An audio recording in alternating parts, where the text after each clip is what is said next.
Hi, ladies and gentlemen. Just wanted to give an example of the game of Nim.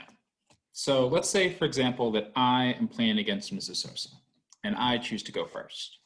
Well, as you can see here, remember we have 10 sticks, and we can each choose to cross off 1, 2, or 3 of them in bunches. The goal being that the person who crosses off the last stick wins. So let's say, for example, that I cross off 3 off the get-go. And Mr. Sosa thinks for a little bit, and he decides that he wants to cross it off 2. Okay. I go back, and even though they're not in order, I can, for example, cross off these next 3. But then Mr. Sosa, well, he decides to cross off 2, and Sosa wins because he crossed off that last stick. So again, I try to outthink him. Okay, so we got Creedon, we got Sosa, and I decide to take the conservative route. I only cross off 1. And Sosa, getting a little bit cocky, decides to cross off 3. So I now see an opportunity. And so I decide to cross off 3 right here. Or sorry, I decide to cross off 2.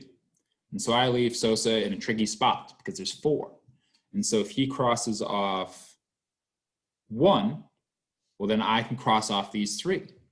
Or if he crosses off 2, well, I can cross off the last 2. Anything that he does will say that he crosses off 3, leaves me with crossing off that last one, and I get the win. Just one more game, just for our example.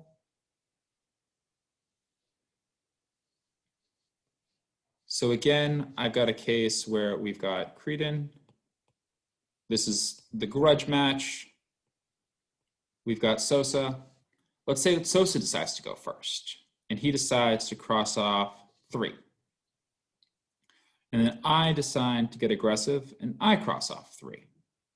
And so Sosa is left with a situation where maybe he crosses off 2, and then I cross off 2, and since I crossed off that last stick, I win.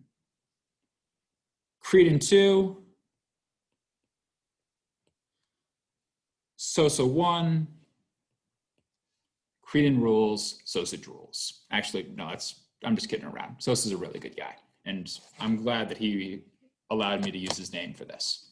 But this is just a quick example of what's going on in that game of linear Nim. Now, what your task is just try to figure out the best way. Is it better if you go first or second? How many do you want to take off? Is there a way that you know, like even before you crossed off that last stick, do you already know who's won or who's lost? Those can all be really valuable ways of developing a case of what's the best strategy for playing this game. Hope this helps. Let me know if you have any questions, and have a great weekend.